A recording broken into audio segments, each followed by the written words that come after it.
Você sabe quais são as regras que regulam as eleições municipais e asseguram a participação popular nas decisões da nossa cidade?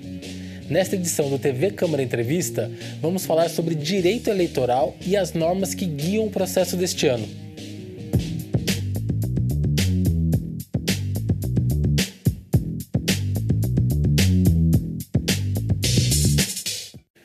E para debater este assunto, contamos com a participação do advogado especialista em direito eleitoral, Marcos Limão. Marcos, tudo bem? Seja bem-vindo. Tudo bem, Eric. Uma alegria. Quero dar os parabéns pela TV Câmara de Jacareí por abordar esse assunto, que é divulgando as regras eleitorais que nós conseguimos ter eleições limpas, seguras e transparentes. Com certeza. Já estamos aí bem próximo das eleições, né, Marcos? E a primeira pergunta que eu queria te fazer é: o que mudou com relação às regras eleitorais da última eleição para essa? Olha, no Brasil nós temos eleições sempre em anos pares, a cada 2 anos. E, por regra da Constituição, toda mudança nas eleições, toda a regra, toda a lei eleitoral nova, ela precisa ser aprovada até um ano antes da eleição. Então, sempre nos anos ímpares, nós tivemos mini reformas eleitorais no Brasil. Isso aconteceu nos últimos 15 anos, foi a regra. E 2023, nós fugimos à regra. A Câmara dos Deputados chegou a aprovar um projeto de lei trazendo novidade para as eleições.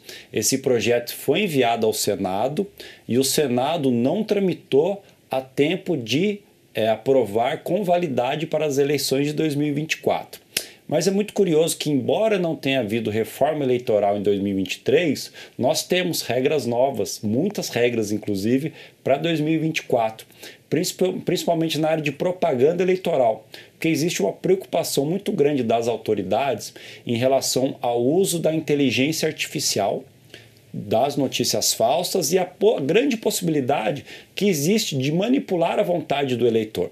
Então, em razão de uma omissão do Congresso, de não ter regulado a inteligência artificial, o Tribunal Superior Eleitoral o fez, através das resoluções. Então, a resolução sobre propaganda eleitoral de 2024, ela é a que traz principais novidades em relação à inteligência artificial e em relação à Lei Geral de Proteção de Dados Pessoais. Dá um exemplo. Esse ano é absolutamente proibido o candidato enviar propaganda eleitoral se ele não tiver o consentimento do eleitor para receber essa propaganda. E esse consentimento é uma regra, uma disposição que está lá na LGPD. Porque os nossos dados pessoais, eles são os direitos que eles estão, inclusive, inseridos lá na Constituição Federal, no artigo 5º, que é onde estão os nossos direitos e garantias fundamentais. E dentre esses direitos fundamentais está a de proteção dos nossos dados pessoais. Certo. E nesse projeto que foi protocolado, porém não tramitado a tempo, esse foi o principal aspecto que foi abordado, a questão da inteligência artificial, ou houve outras mudanças que haviam sido propostas nesse documento? Não, sequer a inteligência artificial estava nesse projeto que foi aprovado pela Câmara e ficou parado no Senado. Nem isso o Congresso Nacional foi capaz de fazer em prol da sociedade. Eles previam outras mudanças, inclusive de reserva obrigatória para número de assentos no parlamento para as mulheres, independente da votação. E traziam outras regras novas, mas a inteligência artificial ela não estava disciplinada. E qual que é a regra que nós temos para esse ano? A inteligência artificial ela é permitida, tá? Não é proibida. Desde que você faça uso da inteligência artificial ou para divulgar a sua propaganda, não para desqualificar o adversário.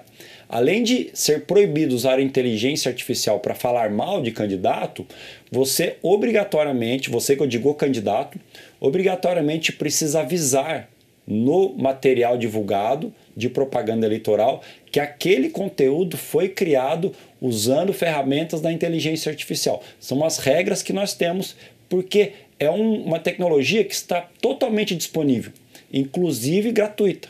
Para qualquer pessoa tem acesso e pode produzir conteúdo. Nós tivemos um histórico de bom uso e de mau uso.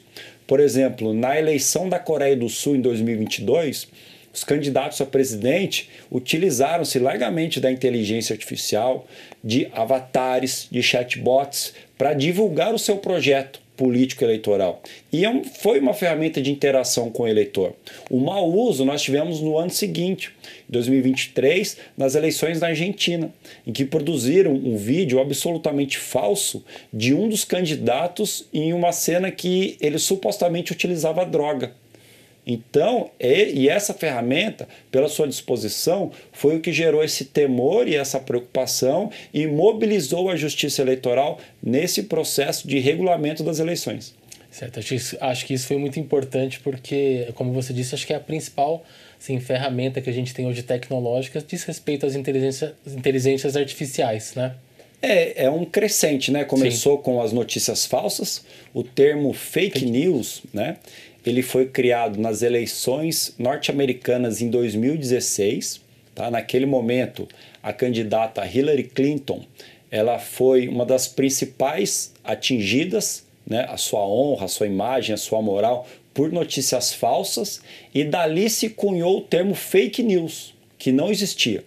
E desde então, nós tivemos a eleição em 2018 no Brasil, com muita fake news, as seguintes também, 2020, 2022, e existe uma preocupação crescente, porque além das fake news, agora nós temos a inteligência artificial, que permite você gerar conteúdo absolutamente falsos, mas que você não percebe a falsidade, que nós chamamos de deepfake. Aquelas super inverdades, né? Ou aquela mentira profunda, que você consegue produzir um áudio absolutamente inverídico com a voz de um candidato sobre algo que ele jamais falou. E esse áudio imita exatamente a maneira como ele fala, o timbre de voz, e aí, quando você escuta, você não percebe que é um conteúdo falso. Exatamente, com essa evolução a gente tem visto até vídeos, né, atualmente simulando, né, pessoas ali, imagens de candidatos tendo determinadas ações que na verdade não são eles, né? Então acho que isso realmente era um aspecto muito importante a se regular e foi feito pelo Tribunal Superior Eleitoral, como você bem aqui mencionou. E todo o conteúdo criado por inteligência artificial terá que ser categorizado ali para o usuário final como um conteúdo produzido por inteligência artificial, certo? Sim, por norma legal, por obrigação de lei, ele precisa ser mencionado. Sim. Este conteúdo foi produzido por inteligência artificial. Se não fizer isso, isso é uma irregularidade. É importante, por que eu digo que sempre é muito relevante essas entrevistas, esses debates, porque o principal fiscal do processo eleitoral não são os candidatos, não são os assessores dos candidatos, são as pessoas, os cidadãos, os eleitores. Eles incumbem a eles fiscalizar o processo eleitoral. E nós temos inúmeras ferramentas à disposição do cidadão para ele denunciar alguma irregularidade. Só que para ele exercer esse papel de fiscal, ele precisa conhecer as regras.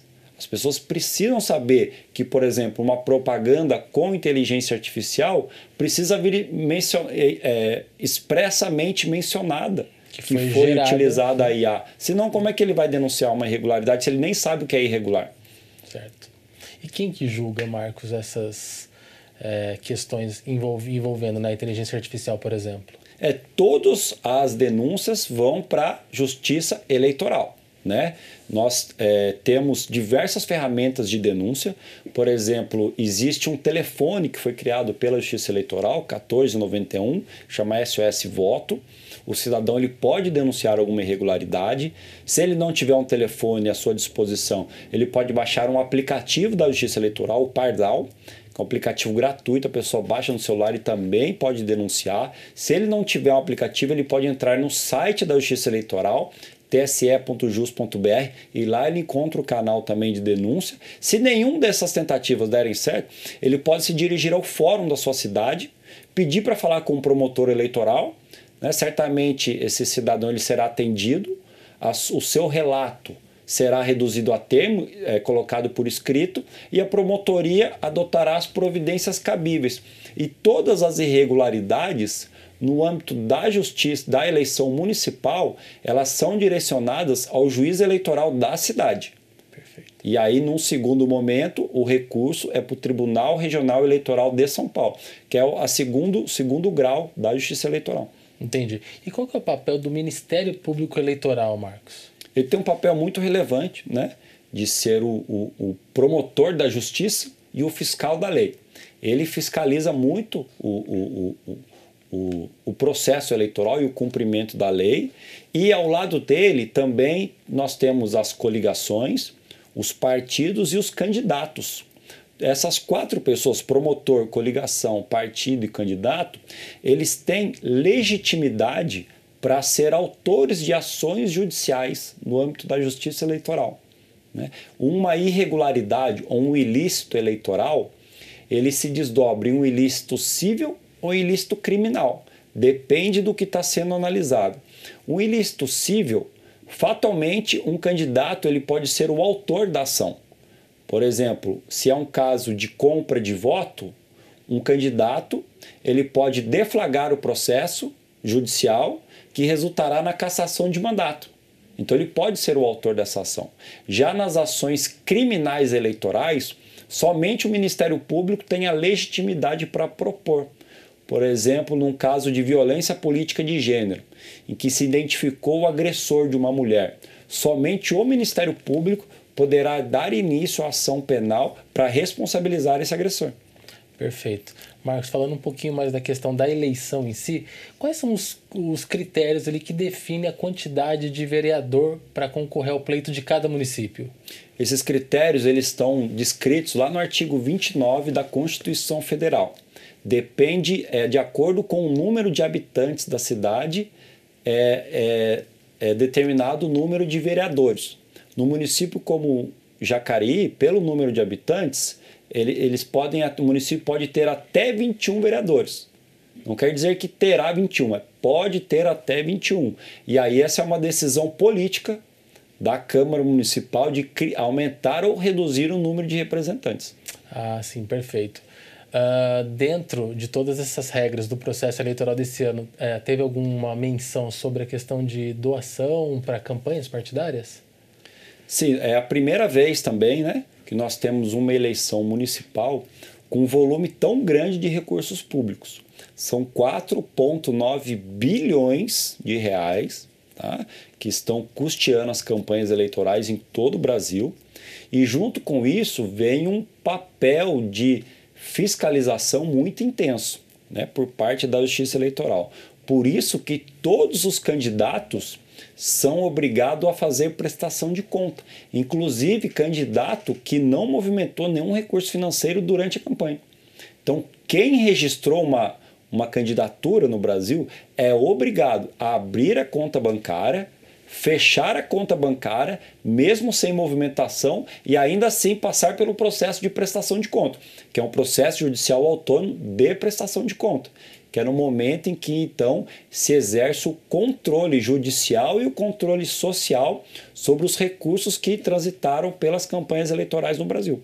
Certo. E a lei estipula algum limite de valor para essas campanhas ou não? Sim, já faz alguns anos já que a Justiça Eleitoral impõe um teto de gastos de maneira objetiva. Nós chegamos nesse momento atual de limite de teto de gastos a partir de 2015. Nós tivemos 2 eventos em 2015 muito relevantes que nos trouxeram esse momento atual. O primeiro deles foi uma decisão do STF proibindo que empresas financiassem campanhas eleitorais, né? Em razão de diversos escândalos em anos anteriores, e em 2015 houve essa decisão do STF proibindo.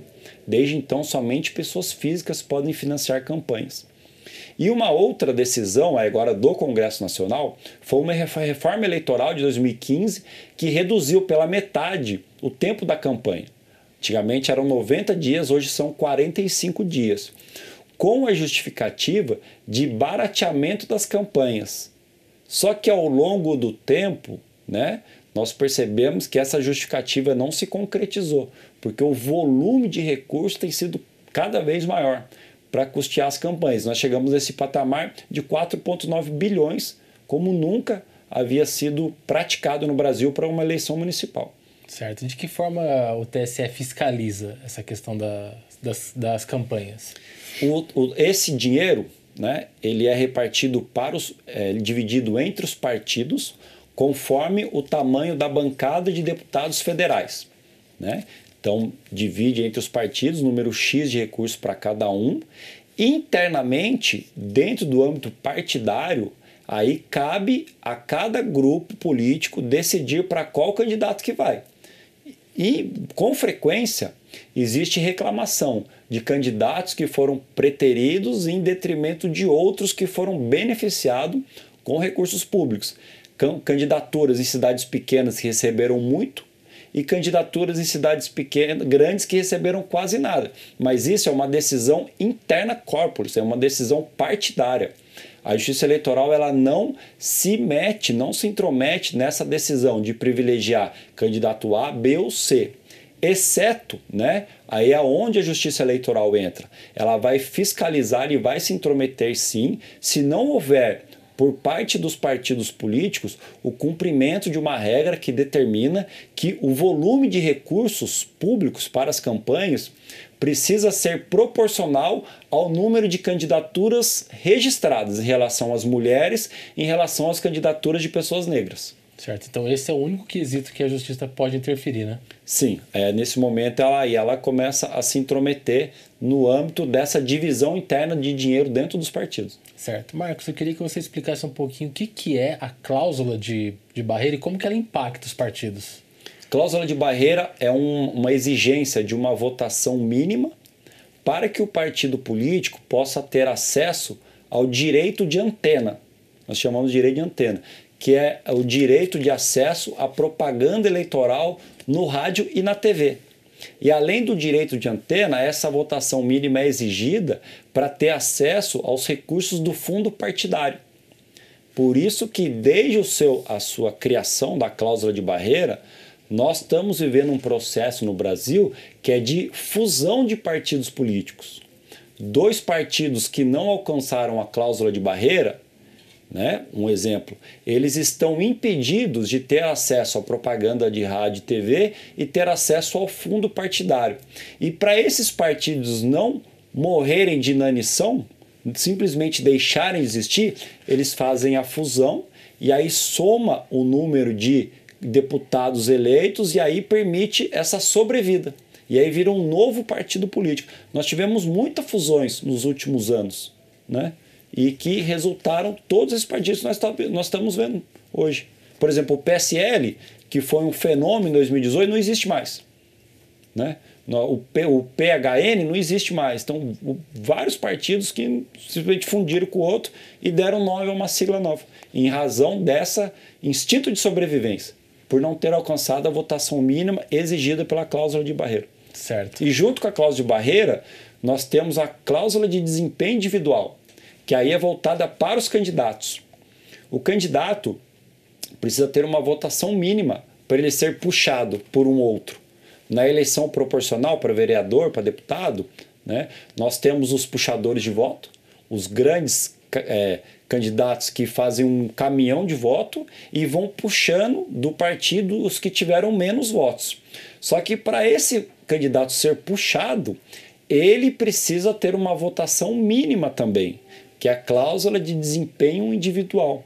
Ele precisa ter no mínimo 10% dos votos que são exigidos para aquele partido ter um assento na cadeira, no parlamento. Se ele não tiver esses 10%, ele não consegue, então, ser puxado pelo candidato que teve mais votos do partido, nesse caso. Não consegue. E uma das razões da cláusula de desempenho individual foi para tentar barrar o efeito Tiririca. O Tiririca ele teve mais de 1 milhão de votos e ele elegeu deputados federais com pouquíssimos votos, que não tinham representatividade nenhuma. Mas naquela época era a regra que estava vigente e eles acabaram assumindo e exercendo o mandato. E existe algum limite, Marcos, de candidatos que podem ser puxados? Isso varia de partido para partido? Como que funciona? Não há limite. O limite é a quantidade de votos. Somente, né? Essa questão da quantidade de votos mesmo, respeitando essa regra dos 10% que você mencionou. Dentro do cálculo que nós fazemos na eleição proporcional, né? O sistema, nós temos 2 sistemas eleitorais no Brasil, o sistema majoritário e o sistema proporcional. O sistema majoritário vence a eleição quem tiver mais votos, né? E o sistema proporcional vence a eleição a partir de cálculos que são feitos, que é o quociente eleitoral e o quociente partidário. E aí, dentro desses cálculos, você verifica quantos vereadores ou quantos deputados determinado partido político elegeu. E não há limite, né? Se for um partido muito bem votado, ele pode praticamente fazer uma Câmara de Vereadores inteira. Não há limite, né? É muito difícil, é quase impossível isso acontecer, mas é um exemplo extremado para dizer que não há limite dentro da eleição proporcional. Quantos votos tiverem, quantos candidatos serão puxados. Certo, e essa é uma regra que já vinha das outras eleições ou foi modificada para agora, para essas últimas? Sim, é uma regra que sempre existiu. O sistema proporcional e o sistema majoritário é o que são praticados no Brasil há quase 100 anos já. E você vê alguma perspectiva de mudança para isso a longo prazo ou não? Não, há algumas discussões com relação à mudança, né? Mas eu não vejo possibilidade nenhuma. Certo, nesse momento nenhuma, né? É um sistema que funciona e nós estamos acostumados, né, a trabalhar dentro dessa perspectiva de contagem de voto e representatividade política. Certo, perfeito. Marcos, você falou um pouquinho sobre campanha na TV e no rádio, né? Teve alguma mudança de regra especificamente para essa eleição, para as propagandas na televisão e no rádio ou não? Não, as campanhas, elas hoje, para esse ano 2024, são as regras que já existiam anteriormente, né? São em média 30 dias de campanha no rádio e na televisão e são as regras de propaganda que sempre existiram. Você obrigatoriamente precisa mencionar o partido político, né? Precisa informar o nome da coligação, precisa informar se for inteligência artificial, e as regras que, nesse quesito, não há muitas mudanças em relação à propaganda eleitoral gratuita no rádio e na TV. Perfeito, muito bem. Marcos, a gente precisa fazer um intervalo e a gente já volta à nossa conversa, tá bom? O TV Câmara Entrevista vai para uma breve pausa. Voltamos já.